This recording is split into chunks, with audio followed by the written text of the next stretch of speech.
Gorgeous rising. It's foggy outside, so there's not much to see again, so I'm inside.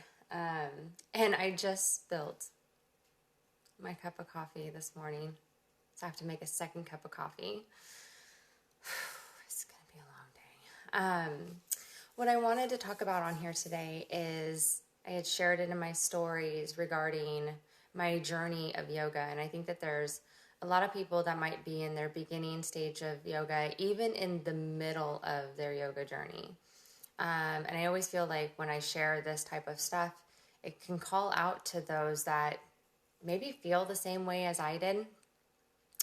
When I first started doing yoga, I thought challenges were it. That's what I thought yoga was. I thought it was a challenge, right? There was all these people just being flexible and, doing all these crazy, creative, amazing poses. And I love challenges because it does remind you to take poses that maybe you've never tried before. But I also know that I took challenges for a lot of the wrong reasons. And I found that when I was trying to do challenges, and at the beginning, challenges were not like, do a hip opener and you choose what hip opener you want to do. It was more like you're going to do, dancer pose, king dancer pose, right? And of course, in the beginning, I can't get into king dancer pose, but my mind was going, how do I show that I can get into king dancer pose? And so I would sit and I would practice that pose for a good hour and a half.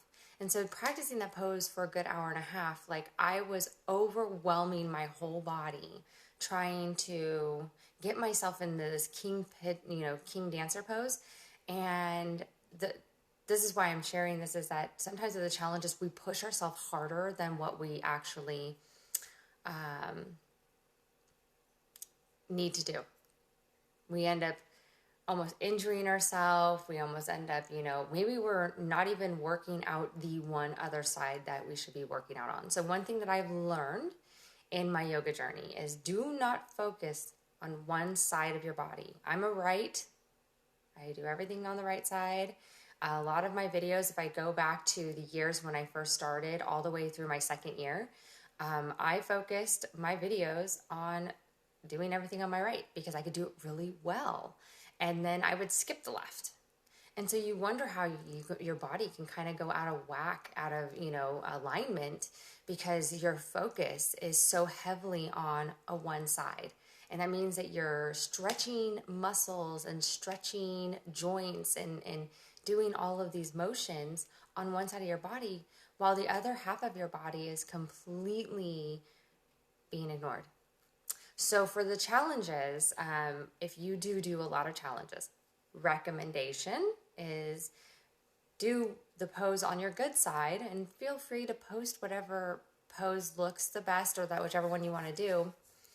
But I think that authenticity is amazing, and it's okay for us to also post the side that we also struggle with. So the left side, I'm really big about making sure that I also focus on my left side. I like to make sure that, that I also stretch out really, really well before I take those poses. So I did not do that in the beginning. I was a dancer and a gymnast originally, and so I thought this would be easy. And I found that I struggled because you have to gain muscles and you're really challenging your body to learn movements that your body's never used to. It's funny because today when I tried to do a push-up, I can't even do a push-up because I'm so used to chaturanga.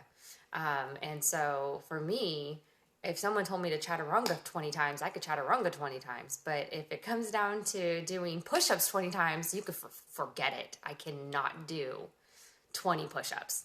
I know that sounds weird, but anybody who does yoga a lot really will start finding that we have learned to put our body in different ways, and our muscles are built to handle those types of poses. And so when we go to try and do regular things, things that you would normally do through a PE class or something, or a regular workout video, you might struggle. I can struggle on doing squats.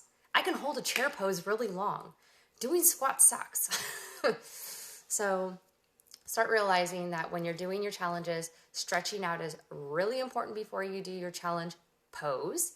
And then also making sure that you focus on doing that same pose on the other side, so you're not compensating only on one side and not the other. So that's one thing that I can start with. Number 2, take modifications. I wish I knew when I first started that a block, a strap, and padded yoga mats existed. I wish I knew that there was ways for me to incorporate a block or a strap to help me not struggle through some poses, because that's what happened. Is I was taking these poses in my challenges for my first year and a half, and I was overdoing it to the point to where I really truly believe that my back injury, because I don't know what happened and when it happened, but it just happened, was because I was too focused on making my photos look the best that they could, making my pose look the best that they can. And that's not what yoga's about. Join in the fun, post your pictures, but just listen to your body when you're doing things like that, because you don't want to find that you end up injuring yourself. I can't tell you how many times, gosh, I wish I knew what the pose was called, but you talk about balancing your whole body on your arms, okay, and literally lifting up your legs, okay, so you're holding your whole body. Can't tell you what it's called, but I will say that it's kind of interesting. The whole concept of holding your whole body weight with just your arms in one direction, I can tell you, I could not do. And I tried and I tried and I tried. I face planted 6 times. I ended up with a bloody lip by the time I was done, and I still could not do the pose. I grabbed my wheel, thought that my wheel was going to help me get my legs up off the ground. No, I just plowed on over. So to me, the whole point of challenges is to have fun, but just again, don't overdo it on yourself. Be kind to your body. You only get one of them. So that's first and foremost. 2, I wish that I really truly knew that there were different forms of yoga. I had no idea there was different forms of yoga. I remember someone asking me if I liked yin yoga, and I was like, yeah. And then when someone showed me what it was, I was like, oh, that's not what I just thought yoga was yoga. And to me, I guess I've always wanted to vinyasa flow just naturally. I like vinyasa. I like continued paced movements. But when I first started looking up yoga videos, you held a pose for like 2 minutes. Not my cup of tea. And so researching the type of yoga that you may end up liking, so that way it keeps you wanting to create and to do other things in order to continue with yoga in your life. Another thing, yoga is off the mat. So it's funny, I had a friend reach out to me, wanted me to provide him with some yoga stuff. I sent him some specific teachers that I would totally recommend, because he had injured his knee, and he's been doing it for the last month and a half, and he came back to me the other day and was like, hey, this is so incredibly amazing. He goes, I can't believe how much it's actually helped with my stress level. Now that's changed everything, right? Because yoga, you think is just movements, and you think it's just poses, and you think it's just challenges like I did, because that's what I thought. But you start realizing that yoga is something that's off the mat. It's a whole perception of things. And so I started to look at certain books of enlightenment. I wanted to feel good every day that I woke up. I wanted that in my evening times, I was not stressed out, and I was completely just ready to be in that moment, right? Because we kind of lose ourselves sometimes, especially if we work full time and we've got family, or we've got school and we've got all these extra things going on, we kind of stress ourselves out too much. And with that, I have found that yoga has really changed my entire mindset. I remember getting a bill in the mail, and normally I would go into panic mode of like, oh my God, I can't believe I'm gonna have to pay this bill. And it was the first time ever that I was like, the universe will take care of it. And so you start going through these moments of where yoga off the mat has taken you to another enlightenment where little things don't bother you. You let those things just kind of pass right by you. And so of course my journey went from doing challenges, and then finally I was like, okay, there's something more to yoga than just challenges. And I started looking at certain books of enlightenment. I have one that I love a lot. This one, Meditation from the Mat. They have several different ones. They have meditation on the mat. There's a couple. But I love it because it not only talks about yoga practice of poses, but takes you into, a life of somebody who needed yoga so much that it changed their entire perception of life and changed their career, changed their everything, right? So this book of enlightenment really brought me to a whole nother level. So then as I am looking at my enlightenment books, I am still doing challenges, and I'm still pushing myself really hard in all of my videos, in all of my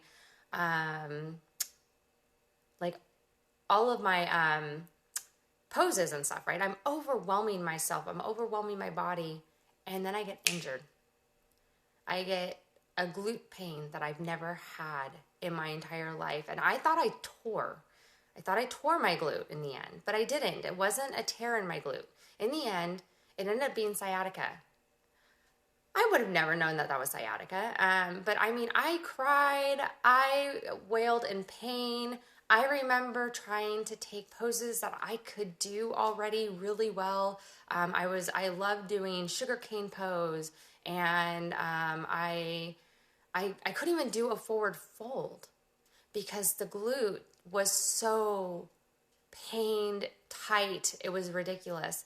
And so I basically took the knowledge that I had been working on from the yoga perspective, and I stopped with the challenges. I gave them up. I finally was like, I need to stop pushing myself. I need to let my body heal. But how do I let my body heal? And then it became, well, you know that blocks exist now. You know that straps are good. And so I purchased all those items, and I made sure that I bought myself a really padded mat. And I took everything back to the basics of yoga. And I can say that was 2 years ago that I injured myself. I'm now going on to almost my third year. Actually, this month it'll be the third year. And I still cannot do a full forward fold in the way that I used to. And that is just because I continue to have to work on that sciatica issue in order to make my body still want to be able to fold over without feeling like I'm overwhelming it. But I never push it, right? I never push myself to do that pose because it's not worth it to me. I would much rather put my blocks in front of me and take a forward fold, but I don't have to feel like I am forcing my head down to my feet.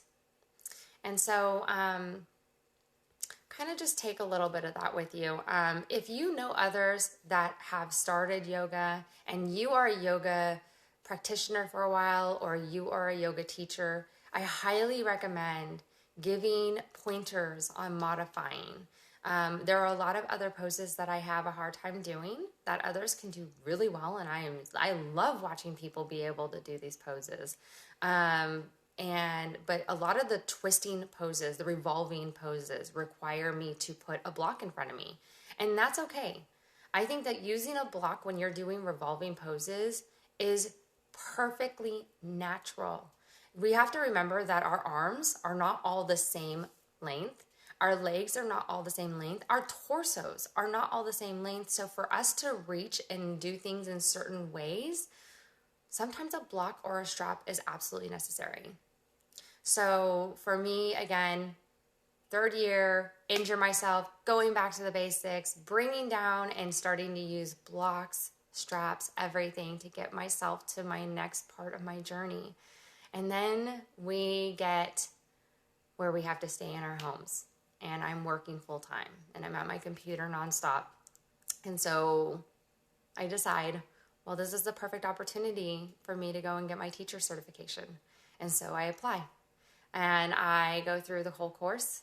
I do everything. I complete it within 3 months. And then I got myself certified as a yoga teacher. And I've taken that credentials that I've received and very thankful for the place that I went through. I went through my vinyasa practice. And if you've ever taken a teacher's certification or any of their classes for a certification, you'll note that they are that they focus heavily on ailments of the body and healing. And so I really was super enamored by the amount of knowledge that I received from them. Certain ways of how hook shoulders or impingement shoulders and what that should look like for somebody who shouldn't be doing downward dog. Having somebody who has knee issues. Yoga is important. Yeah. Why is yoga important? Yoga is extremely important to the psyche, your whole body, internal enlightenment. I swear by it. I was very stressed out. I will tell you that I worked 12 to 14 hours a day, and I was a director of compliance and for a mortgage company. And so it's a very stressful job, have a lot of things on my plate. When I finally found yoga, I could see how much it changed my perception of a lot of things. And I really could say that I grew as a person. I changed wholeheartedly. And so with yoga, it's very different. So when you start your journey, I would say that within 30 days, you're going to notice that it's not just something that you're doing to keep your body with strength, but it benefits you in so many more ways here, right? And you are literally, your alignment is not just alignment of your body, but alignment with your heart and your soul. So like there's so much to it. And if you're willing to do the practice and willing to go through it, you yourself will get to the same space that I have been in. So today, I am a software product manager person who does a lot of creative things, and I still work over 8 hours a day, but I do not lose myself in it. I know it's my job, but I also know that yoga is something that I require in my daily routine. And yoga is not just, don't think about it just getting on your mat and doing poses. Think about sitting with yourself quietly. Think about sitting with journaling something because maybe you're really upset and you need to just write it down and get rid of it and out. Okay? Think about it being where you might, that we call it, there's shower meditation. I mean, you could think about all different types of meditation. Take a bath, relax, self-love, self-care, right? All these things to me are different forms of one big thing of yoga for me. And so it'll change your entire perception of the world. So anyway, so I wanted just to kind of explain my journey a little bit. I know that others have probably been in my shoes where challenges are a thing that they do consistently, but we push ourselves to an extent that our body is just not prepared for. And then you end up like me, where I injure myself too much because I push my body. And yoga wasn't for the right reason. It wasn't because I wanted to get that enlightenment at the time. It was because I was like, I could do that pose. I wanted to look just like that. And it wasn't about what am I getting out of that pose? What is that pose releasing?